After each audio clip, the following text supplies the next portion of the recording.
en el acceso a educación inicial, que es la educación que cursan niños de 0 a 5 años. En el 2009, el promedio de años que una persona llevaba en educación inicial era de 1,6 años. Al 2019 está aumentado significativamente, asciende a 2,6 años, que quiere decir que los chicos cubren casi toda su educación inicial actualmente, ¿no? Ahora, en cuanto a la educación primaria, van a ver a la izquierda que tengo una tablita sobre conclusión de la educación según grupos de edades, ¿no? Según los 12 a 13 años. ¿Por qué hago esto? Porque en realidad, usualmente la mayoría de personas deberían, o sería ideal, que terminen justamente su primaria entre los 12 y 13 años, ¿no? Van a ver que sí han habido mejoras, igual siempre hemos tenido una cobertura significativa. En 2009, 85,6 personas de 12 y 13 años llegaban a culminar su educación primaria, mientras que en el 2019 está aumentado a 89,5. Ahora, no quiero marearlos con los datos tampoco, ni con las tablas porque son muy grandes, pero pueden ver que de todas maneras siempre hay diferencias y siempre hay brechas en función de algunas características de nosotros como personas que nos ponen en situación de vulnerabilidad, lamentablemente, ¿no? Van a ver que las personas en ámbitos rurales tienen una menor tasa de conclusión de la primaria que las personas en ámbitos urbanos. Lo mismo pasa cuando hacemos una aproximación según el sexo de las personas, según la lengua materna. Aún así, nuestras tasas de conclusión en primaria tienen uno de los valores más altos de América Latina después de Chile. Por eso también hablo de tratar de mirar con optimismo lo poco que estamos avanzando, pero estamos avanzando, ¿no? Ahora, en cuanto a la educación secundaria, que vemos ahí en la segunda tabla, también no he hecho esto de hacer los datos en función de una conclusión oportuna. Las personas usualmente deberían terminar la educación básica entre los 17 y 18 años. Ahí sí vemos que a diferencia de la educación primaria, hay mayores brechas de conclusión, ¿no? En el 2009, solo el 59,2% de personas concluyó oportunamente su educación secundaria. Si bien esto ha aumentado, estamos en un 76,8%, siguen habiendo brechas para superar, ¿no? Siguen habiendo temas ahí. Obviamente no avanzamos igual en todas partes, estos valores son promedios, los promedios siempre esconden particularidades y tienen que ser vistos a la luz de diferentes situaciones de desventaja y particularidad en las que determinadas poblaciones se encuentran, ¿no? Es importante también tener un enfoque interseccional de las cosas, ¿no?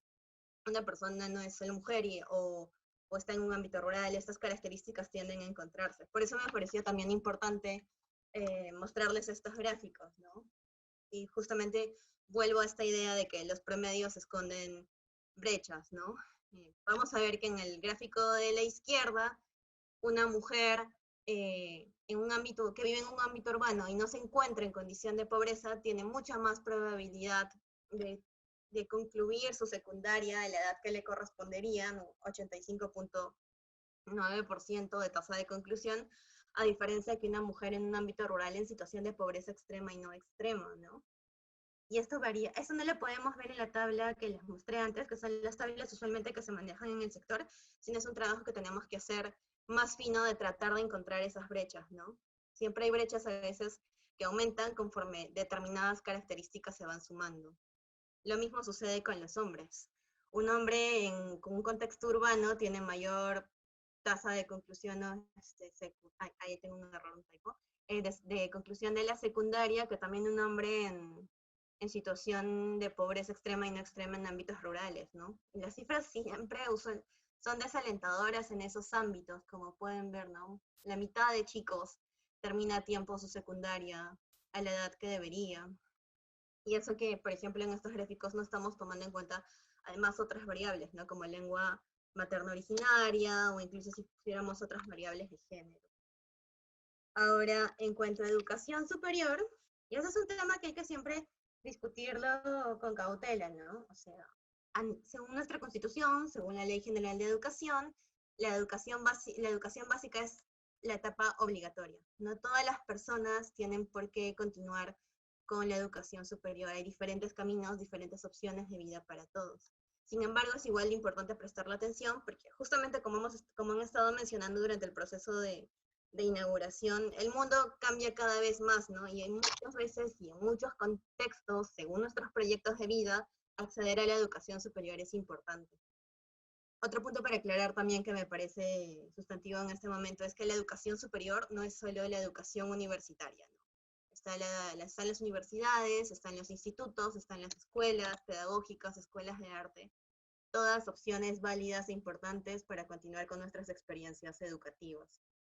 Ahora, en cuanto a educación superior, entre 2008 y 2019, como ven, hemos pasado de 3.699 a 5.487 estudiantes por cada 100.000 habitantes. Así que quiere decir, en cuanto a universidades, el crecimiento de la matrícula ha sido de casi el 80%, y en el caso de los institutos también ha aumentado de casi un 40%. La matrícula, las personas continúan queriendo acceder a educación superior. Lamentablemente ahorita no cuento con datos más finos sobre la educación técnica, pero sin embargo, nuevamente en esta discusión de brechas en las que estamos hablando, al costado coloco un gráfico del informe bienal de SUNEDU que acaba de salir, y vemos que muestra las probabilidades de interrupción de estudios universitarios según determinadas características, ¿no? Según si los padres cuentan o no con estudios superiores, según el nivel de pobreza, ahí dice menor quintil de gasto, según la lengua materna indígena. Y vamos a ver que la probabilidad de que una persona interrumpa sus estudios universitarios está muy marcada por la condición socioeconómica, ¿no? Y eso no debería ser así, en tanto mantengamos este enfoque de derechos de la educación, ¿no? La condición socioeconómica de una persona no debería ser un factor que contribuya a interrumpir la trayectoria educativa de alguien. Ahora, con el tema de la educación de adultos, con la educación de jóvenes y adultos, se complejiza aún más la discusión. Según el censo de población y vivienda, el último que tuvimos el 2017, obviamente esto ha aumentado en los últimos años, sigue siendo un aproximado, hay alrededor de 20 millones de personas mayores de edad, aproximadamente 6 millones de jóvenes entre 18 y 29 años, cerca de 11 millones de adultos entre 30 y 59, y 3 millones y medio de adultos de 60 años de edad a más. 5,5 millones de estos 20 han completado la educación básica, solo 5,5. 2,5 tienen educación superior incompleta y 4,4 tienen educación superior completa. Y la siguiente cifra, que es una de las más desalentadoras también, es 7,4 millones de población de mayor de edad tiene una experiencia educativa que alcanza máximo a una secundaria incompleta. Es decir, 7 millones de personas no han terminado su educación básica, de los cuales 1,1 millones de personas declararon no tener ninguna experiencia educativa. Ahora, ¿por qué estas cifras son importantes? Porque dense en cuenta de la magnitud de lo que estoy hablando, ¿no? 7 millones de personas no han terminado su educación básica. Actualmente, el Estado, el Ministerio de Educación, según sus datos, calcula que hay 8 millones de personas cursando su educación básica. O sea, la cantidad de personas que tenemos dentro del sistema es casi la misma cantidad de personas que no han culminado su educación básica. Y esas otras modalidades destinadas a esta población, como la educación básica, que es un tipo de educación destinada sobre todo a jóvenes y adultos que no han culminado su educación básica, solo atiende a poco más de 50.000 personas. O sea, un porcentaje muy pequeño de toda esta población. Pero lo importante de todo esto es que volvamos a también lo que se ha estado conversando al inicio del foro, ¿no? O sea, la educación es mucho más que lo que entendemos como educación básica y educación superior. Entonces, no solo son estas personas que no han culminado su educación básica, sino también hay personas que de repente no han accedido a los aprendizajes o a las experiencias educativas a las que tenían derecho, ¿no? Entonces, por eso no me permite ir a la siguiente página, no sé, ahí está. Entonces, por eso también, además de los datos de cobertura del sistema, es importante ver cómo están avanzando los aprendizajes de las personas, ¿no? Y también, como han estado mencionando a lo largo de la presentación, los aprendizajes no son solo aprender a leer o aprender a escribir, y tampoco este proceso de literacidad, de lectoescritura, de uso de números, no se debe ver como algo finito, ¿no? Es algo continuo que se va mejorando con el tiempo. Y estos datos de las evaluaciones estandarizadas de aprendizaje tampoco se deben interpretar como algo que deba hacernos sentir mal o que deba generar competencia, ¿no? Las habilidades básicas, sobre todo las de lectoescritura y las de matemáticas, son importantes no solo para que continuemos con nuestros proyectos de vida profesionales, sino también son importantes para poder desarrollar nuestras habilidades socioemocionales, para poder desarrollar nuestras habilidades ciudadanas. Y hay todavía mucho por hacer, como ven acá, ¿no?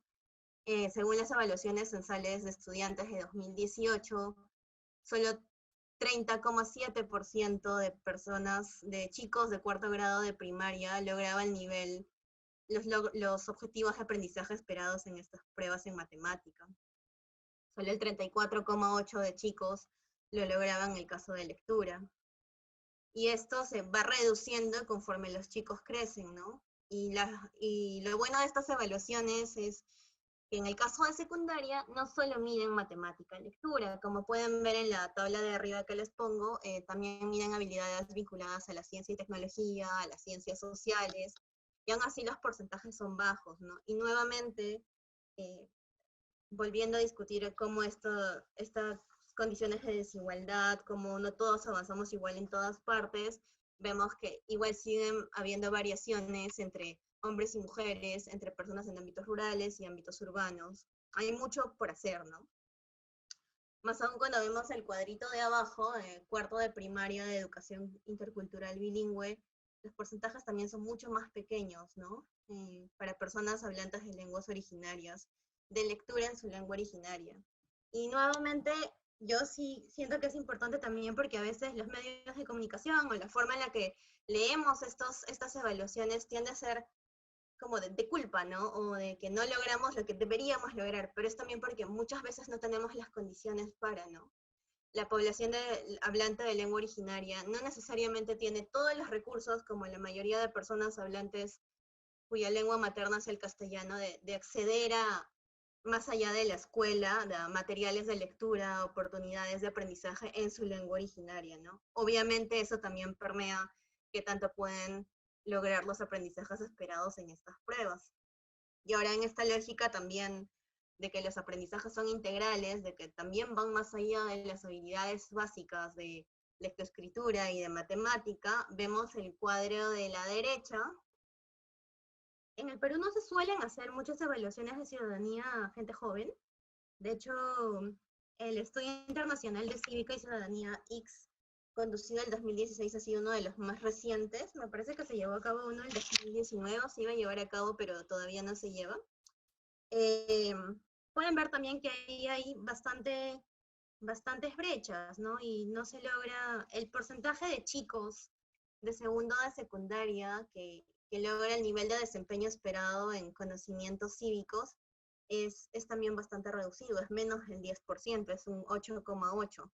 ¿Y eso qué significa? No es que a estos chicos les han dado un examen para que de paporreta hablen de la Constitución o hablen de sus derechos o deberes, ¿no? El IX es una evaluación compleja que permite conocer si estos adolescentes, si estos chicos conocen y comprenden los sistemas y conceptos cívicos y ciudadanos de manera integrada, así como si ellos mismos pueden ser capaces de justificar y evaluar posiciones políticas o leyes en función de los principios que las sustentan y desde diversas perspectivas, de comprender la naturaleza estratégica de la participación activa, entre otros aspectos importantes para su formación y ejercicio ciudadano, ¿no? Y obviamente esto es algo que no solo debe trabajar en la escuela, más aún en un contexto como en el que nos encontramos, donde los chicos, las personas que estudian en una escuela o una universidad no van presencialmente a un centro educativo, ¿no? Estamos así como nosotros de manera virtual en la mayoría de los casos y con suerte. Entonces, en este contexto es mucho más retador el hecho de cómo mejoramos esto, ¿no? De cómo mejoramos estas competencias ciudadanas, porque la educación tiene que contribuir al desarrollo del potencial de todas las personas como sujetos libres y responsables y a su formación como ciudadanos y ciudadanas, en tanto integrantes de una colectividad democrática, ¿no? Y es importante seguir trabajando en eso, porque como vemos hay suficiente evidencia de que ahí tenemos retos pendientes, que no se van a solucionar definitivamente solo en las paredes de la escuela o en los trabajos remotos que se puede hacer actualmente. Ahora, en la siguiente les voy a hablar.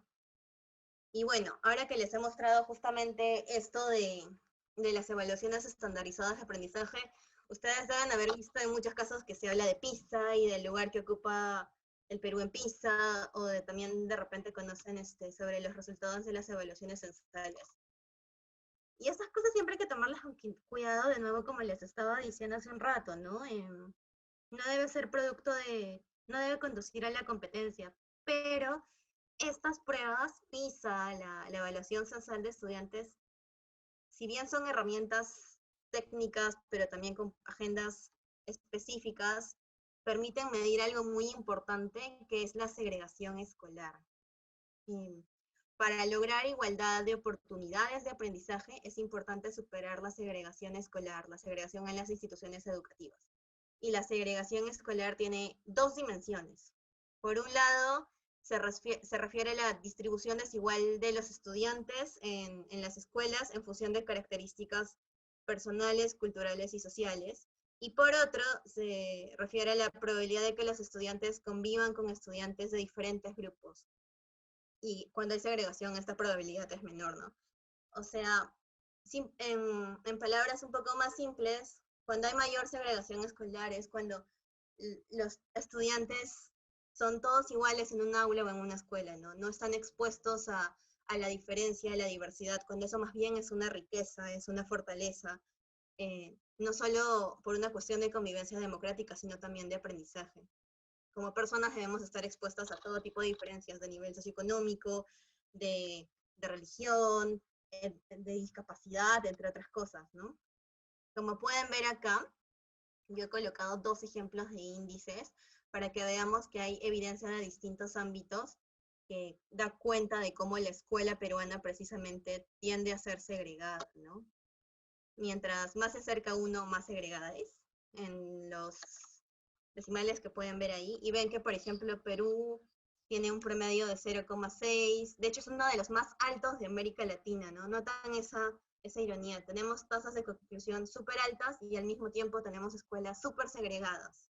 Cuando el promedio de América Latina es 0,471, el Perú tiene un 0,633, ¿no?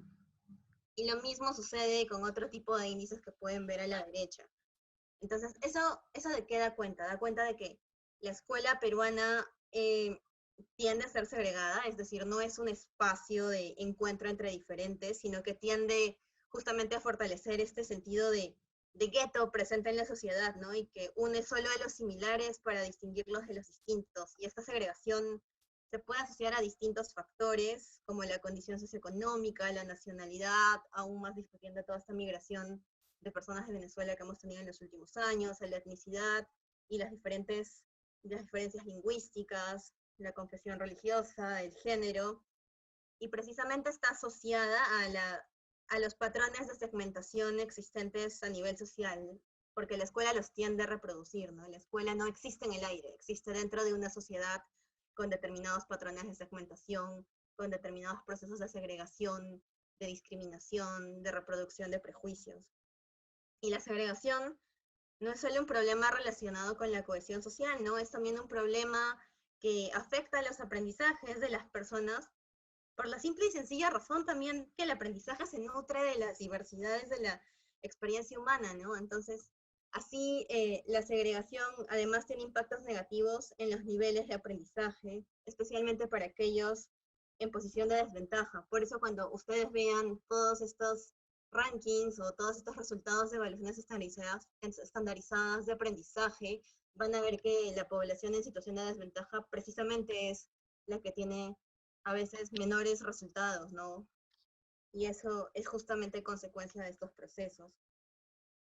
Un sistema educativo que contribuye a formar una república de ciudadanos donde la diversidad es vista como fuente de riqueza, de verdad que no puede ser uno que reproduzca este tipo de desigualdades y segregue a las personas, ¿no? Justamente en la lógica del proyecto educativo nacional se ha identificado que la segregación del sistema educativo es uno de los temas centrales que debe abordar la política educativa mediante medidas que apunten a dos direcciones, ¿no? Por un lado, fortalecer la educación estatal de modo que ésta sea crecientemente atractiva para todos, y por ello se torna un espacio de encuentro de todas las personas. Ahora, hablando del aprendizaje de adultos, también así, no hay muchas evaluaciones, por ejemplo, estandarizadas para discutir el aprendizaje de adultos, ¿no? Como vieron, la evaluación censal de estudiantes se aplica a chicos de segundo de primaria, de cuarto de primaria y de segundo de secundaria. Pero podemos tener alguna idea gracias a las estadísticas nacionales y a una prueba de la OCDE, ¿no? Gracias a la encuesta nacional de hogares, la última de 2019, vemos que la población adulta mayor que no sabe leer ni escribir no es menor, ¿no? 16,68% de personas de 60 años o más no saben ni leer ni escribir, de los cuales 78,65 son mujeres y el 21% son hombres. Afecta mucho más este problema de alfabetización, de desarrollo de habilidades de lectoescritura de las mujeres adultas mayores que de los hombres. Y vamos a ver que esto se repite aún más con este enfoque interseccional que conversábamos, ¿no? Y va aumentando conforme aumentamos estas variables, ¿no? Las personas hablantes cuya lengua materna es quechua y no saben leer y escribir ascienden a un total de casi 60%. Y nuevamente este patrón se repite, ¿no? Afecta más a mujeres que a hombres.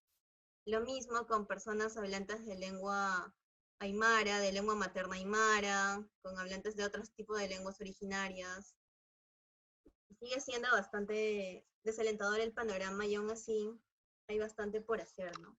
Luego a la derecha van a ver algunos resultados del programa para la evaluación internacional de las competencias de adultos, el PIAC, conducido por la OCDE el 2018. Los resultados se publicaron el año pasado.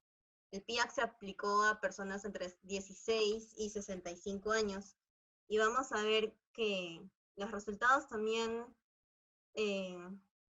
preocupan, ¿no? El 35% de personas que llevó a cabo esta prueba, solo el 35% puede resolver las tareas de lectura básica que plantea la prueba, y otro 35% ni siquiera logra ello.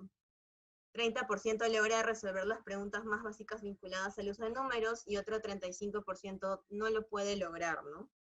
Entonces, nuevamente volvemos a esta discusión de que tenemos los adultos que han terminado su educación básica y tienen nuevas necesidades de aprendizaje, y tenemos los adultos, estos 7 millones, que no han culminado su educación básica todavía, ¿no? Pero igual se pueden intersectar. ¿Por qué? Porque haber culminado tu educación básica no necesariamente te garantiza haber desarrollado plenamente tus habilidades básicas, tus habilidades de lectoescritura, de uso de números, de competencias ciudadanas, como hemos visto, que la escuela debería haberte ofrecido, ¿no? Y esto se debe a muchas razones, ¿no? Una de ellas es que las crisis tienen consecuencias, ¿no? La crisis que el país ha vivido entre 1975 y 1990, producto del periodo de violencia, de las crisis democráticas, se ha traducido en que muchas personas que han completado sus estudios de educación básica o incluso posteriores no necesariamente cuentan con la solvencia necesaria en aspectos como la lectura y el uso de números, ¿no? De hecho, hay un estudio bastante interesante justamente de César Guadalupe y otro grupo de investigadores, que César Guadalupe es el presidente del Consejo Nacional de Educación, donde investigaron y descubrieron que si observáramos las personas entre 16 y 49 años, la cantidad de personas que no logra desarrollar estas competencias realmente podría ascender a 10 y 14 millones de personas, ¿no? Entonces sigue siendo bastante complicado. Tenemos que contar con otras estrategias fuera de las aulas para poder continuar desarrollando nuestras habilidades. No por un afán de certificación formal, sino por un afán de poder desenvolvernos plenamente como personas en los distintos ámbitos de nuestras vidas, ¿no? A una persona adulta mayor de 60 años que todavía tiene ciertos retos o dificultades para desarrollar sus habilidades de lectoescritura, no necesariamente le va a interesar contar con su certificado de educación básica, ¿no? Por el contrario, hay mucha evidencia que más bien desarrollar estrategias de educación financiera, de educación comunitaria, espacios de educación formal o espacios tan valiosos como el de la Asociación de Scouts también les permite a las personas adultas, a las personas jóvenes desarrollar sus habilidades. Ahora, justamente les hablaba de otro tipo de información, ¿no? De condiciones materiales y inmateriales necesarias para el aprendizaje. Las personas necesitamos condiciones de bienestar para poder aprender, para poder ejercer nuestro derecho a la educación, ¿no? Entonces, vemos, el CICB en la primera tabla superior de la izquierda es una plataforma de sistema de denuncia de violencias del Ministerio de Educación. Y vemos que los casos no son pocos, ¿no? Obviamente no representan la realidad, como cualquier indicador, que es una pequeña foto también de la realidad, pero vemos que hay todavía muchos casos de violencia reportado de personal de la escuela al estudiante, o también entre pares, ¿no? Entre estudiantes, casos de violencia sexual, casos de violencia psicológica, casos de violencia física. Y por ejemplo, lo que se está discutiendo mucho ahora es cómo se atiende esto, porque este sistema de denuncia funcionaba para la escuela, ¿no? Y ahora los chicos están en su casa, y en su casa tampoco, y las casas, los hogares de las personas no necesariamente son tampoco los lugares más seguros o de acogida que deberían ser, ¿no? Según la encuesta nacional de relaciones sociales, la ENARES, si bien ha descendido, todavía sigue siendo un porcentaje importante la cantidad de niñas, niños y adolescentes de 9 a 17 años que manifiestan haber sufrido violencia durante el último año de aplicada la encuesta por parte de las personas que viven, generalmente sus cuidadores, ¿no? Ven que en el 2013 ese porcentaje era de 33,4% de personas, un tercio de chicos reportaba haber sido violentado durante el último año durante el año previo a la encuesta, y para el 2019 era de casi un 24%, ¿no? Y estos procesos de violencia también convulsionan, justamente pensando en esta dinámica del hogar como centro importante de desarrollo de aprendizajes. También hay que ver, así como vemos la violencia que atraviesan niños, niñas y adolescentes, también otros tipos de violencia, ¿no? La encuesta nacional de demografía y salud familiar también nos da datos eh, preocupantes sobre la violencia contra la mujer ejercida por su esposo o compañero en el hogar. Y vemos según grupos de edades cómo cambia esto, ¿no? Pero en el caso de la violencia psicológica y violencia verbal, vemos que este es el mayor tipo de violencia que experimentan las mujeres, pero las cosas de violencia física y violencia sexual no son menores, sobre todo en un país como el nuestro, con los niveles de feminicidio que tienen, ¿no? ¿Y por qué les muestro esto? No les muestro esto para desalentarnos, sino porque justamente en el contexto en el que estamos, donde los hogares se han vuelto nuestros centros laborales, nuestros centros de estudios, hay que continuar con esta discusión, ¿no? Porque tenemos que lograr que los hogares se constituyan como entornos seguros de protección y acogida, donde los integrantes conviven democráticamente. ¿Por qué? Porque cuando hablamos de violencia familiar, hablamos de que cómo en las familias y en los hogares precisamente se aprenden las valoraciones y las normas sociales básicas que nos acompañarán a las personas a lo largo de nuestras vidas y que son muy difíciles a veces de desaprender en la adultez, ¿no? A pesar de la exposición a nuevos procesos de socialización. Por eso es muy importante, así como en la primera infancia, el desarrollo del apego seguro, y el desarrollo del apego seguro es súper importante. Esta dimensión familiar, esta dimensión del hogar es vital y no es algo separado del proceso educativo, es parte de él. Y bueno, el último dato que quería conversar en esta discusión sobre dónde estamos a nivel educativo es justamente como estamos en este proceso de aislamiento, bueno, aquellos que tenemos el privilegio de mantenerlo, vemos la evaluación que tienen las personas de distintos medios de comunicación, ¿no? Y algo que llama mucho la atención es cómo Internet se ha vuelto cada vez más un medio que las personas creen que es el donde pueden encontrar más información, donde la información es más veraz, donde uno se puede informar más, o es un medio que educa más, ¿no?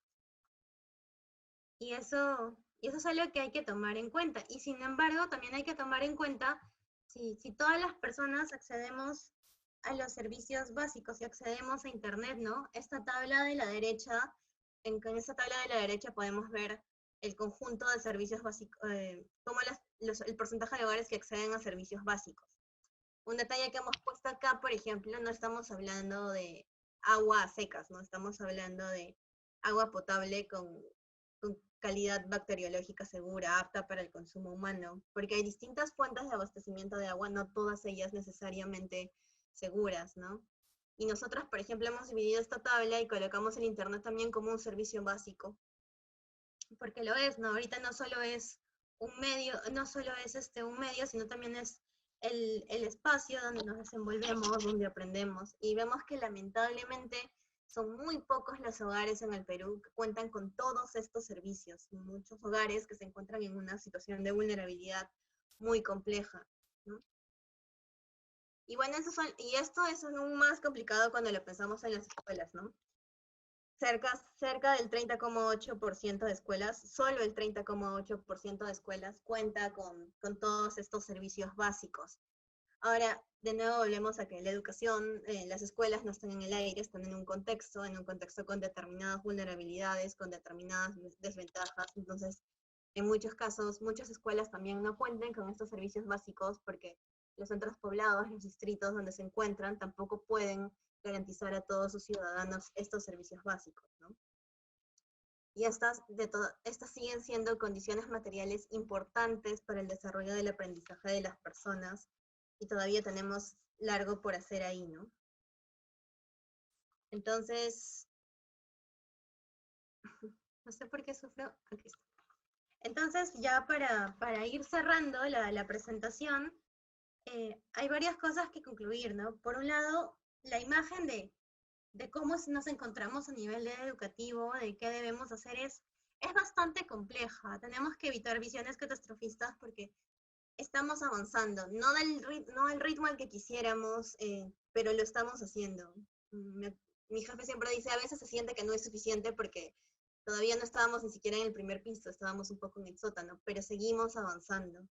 Y justamente para seguir avanzando hay que tomar en cuenta que el problema principal de la educación peruana no se agota en la certificación formal de estudios. La educación justamente no es solo lo que conocemos como educación básica o educación superior, sino la educación, sino debemos preguntarnos si las personas estamos logrando los aprendizajes a los que realmente tenemos derecho, ¿no? Hay aprendizajes mínimos a los que de verdad deberíamos acceder. Y claramente el sistema educativo formal no se va a dar abasto. Hemos visto la magnitud de la población que debe ser atendida. Justamente por eso es importante este tipo de espacios, este tipo de discusiones, para que hablemos de educación no formal, de educación comunitaria, de otro tipo de formas o estrategias de ciudades de aprendizaje, de otras formas de educación, de otro tipo de dinámicas que permitan a las personas ejercer su derecho a la educación, ¿no? Y que el sistema educativo más bien visibilice la importancia de estas otras formas de educación, las motive, las acompañe, no las restrinja. Y bueno, justo el otro punto que hay que concluir aquí es importante es que la educación no se puede ver de modo aislado, no se puede ver fuera de las desigualdades e inequidades en las que lamentablemente todavía nuestro país se encuentra, ¿no? Hemos visto tanto en el caso del acceso a la educación básica, de la educación superior, como en el logro de aprendizajes, lamentablemente el factor socioeconómico pesa mucho todavía en nuestro país para determinar nuestro ejercicio pleno de derechos. Y el Perú necesita avanzar mucho más en ese terreno. Entonces, justamente desde el contexto del proyecto educativo nacional hay que pensar varias cosas, ¿no? ¿Para qué nos educamos? ¿Por qué nos educamos? Y eso es precisamente lo que tratamos de proponer en el Consejo Nacional de Educación con el Proyecto Educativo Nacional. El Proyecto Educativo Nacional se aprobó este año, el 28 de julio, y ha sido producto de una concertación y consulta ciudadana bastante grande. lo que hemos colocado, lo que proponemos en ese documento es precisamente tomando en cuenta la propuesta también de los ciudadanos que han participado en nuestros procesos de consulta. Entonces, Proyecto Educativo Nacional convoca la acción del sector educación, otros sectores, diferentes niveles de gobierno, actores territoriales, la sociedad en su conjunto, asociaciones civiles como la vuestra, alrededor de una visión de la educación, ¿no? Donde todas las personas en el Perú aprendamos, nos desarrollemos y prosperemos a lo largo de nuestras vidas, ejerciendo responsablemente nuestra libertad para construir nuestros proyectos personales y colectivos, conviviendo y dialogando intergeneracionalmente, interculturalmente en una sociedad democrática. Entonces, ¿eso qué significa en simple? ¿No? La educación es un derecho y se da a lo largo de la vida, no se agota cuando acabemos nuestra escolaridad o no se agota determinado ámbito de la vida. Las personas necesitamos y queremos aprender siendo tanto adolescentes como siendo adultos mayores, ¿no?